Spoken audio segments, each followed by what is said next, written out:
Señor, me alejaba.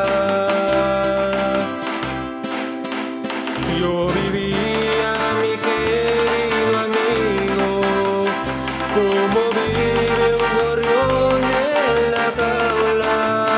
Era preso del maldito vicio y en un mundo de error me encontraba. Ahora soy muy feliz con mi Cristo, tengo paz, tengo toda alegría, ya no tengo que andar en los vicios y en el falso placer de la vida.